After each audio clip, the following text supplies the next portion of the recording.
আসসালামু আলাইকুম ওরহমতুল্লাহি ওবরাকাত। ইতিপূর্বে আপনারা সবাই জেনে গেছেন যে বাংলাদেশে ডক্টর জাকির নায়েক আসতেছে, কিন্তু কবে আসতেছে সেটা হয়তো অনেকেই জানেন আবার জানেন না। 28শে নভেম্বর উনি বাংলাদেশে আসবেন। এখানে আসার পরে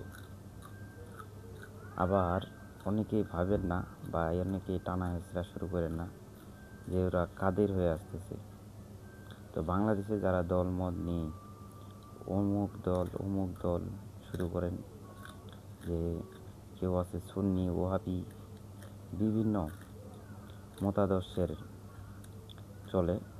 বাংলাদেশে পীর মাশায়েখ ওলিয়া আউলিয়া সবাই আছে।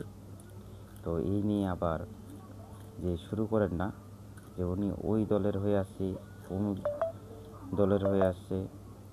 তো এগুলো নিয়ে আপনারা সবাই টানাটানি না করে সবাই ইসলামের প্রত্যেকটা কাজকে যেভাবে সাফল্য অর্জন করতে পারবে বা মানুষের কাজে লাগে, সেটা যারা অনেক হিন্দু ভাই আছে, খ্রিস্টান, তো আপনাদের কোনো প্রশ্ন থাকলে আপনারা আসার জন্য প্রস্তুতি নিতে পারেন। সেখানে যে আপনার মনের ইচ্ছা, এবং আমাদের বাংলাদেশে অনেকেই আছে মুসলিম হয়ে তারা এমনও পীরের মতো থাকে যে তারা স্বাভাবিকভাবে গরু গোস্ত ছাগলের গোস্ত খায় না, আবার বাম্মার কবরে ঢোল বাজনা পিটায়।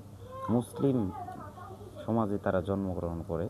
তো আপনাদের কারো যদি কোনো কিছু বলার থাকে, 28 নভেম্বর 2025 আপনারা যেখানে যেতে হবে, স্থানটা খুব তাড়াতাড়ি সিলেক্ট করবে যে আয়োজক কমিটিরা আয়োজন করতেছে। যারা বাংলাদেশের বাইরে আছেন, যে কোনো দেশে আপনারা আসতে পারেন 28শে নভেম্বর। এবং আপনাদের যারা ইসলাম ধর্মের বাইরে, হিন্দু, খ্রিস্টান, বৌদ্ধ এবং অন্যান্য ধর্মের যারা আছেন, আপনাদের কোনো প্রশ্ন থাকলে আপনারা খুব শীঘ্রই রেডি করে, যেটা জানেন সেটাও রেডি করুন, যেটা জানেন না সেটাও রেডি করুন। এবং মুসলিমদের মধ্যে যারা পীর, যারা বিভিন্ন যে আছে, যারা অনেকে অনেক প্রকার পালন করেন, যে নামাজ কালাম লাগে না, এরকম যারা আছেন, আপনাদের কোনো প্রশ্ন থাকলে আপনারা তৈরি হয়ে যেতে পারেন। যে কোনোভাবেই আপনারা যান, আপনাদের যাওয়াটা জরুরি। আপনারা কী জন্য নামাজ কালাম পড়েন না, আপনাদেরটা আগেই দেখা উচিত। তো আশা করি সবাই বুঝতে পারছেন। সবাই যারা 5 ওয়াক্ত নামাজ পড়েন না, তারা সবাই যায়, একটু আপনাদের মনের প্রশ্নগুলো করার চেষ্টা করুন, এবং যেগুলো জানার থাকে সেগুলো জানিয়ে নিন। আশা করি বুঝতে পারছেন।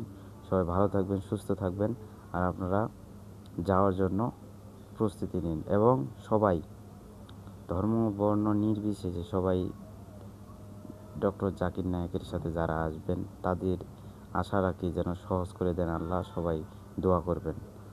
আসসালামু আলাইকুম ওরহমতুল্লাহি ওবরাকাতুহু। আল্লাহ হাফিজ।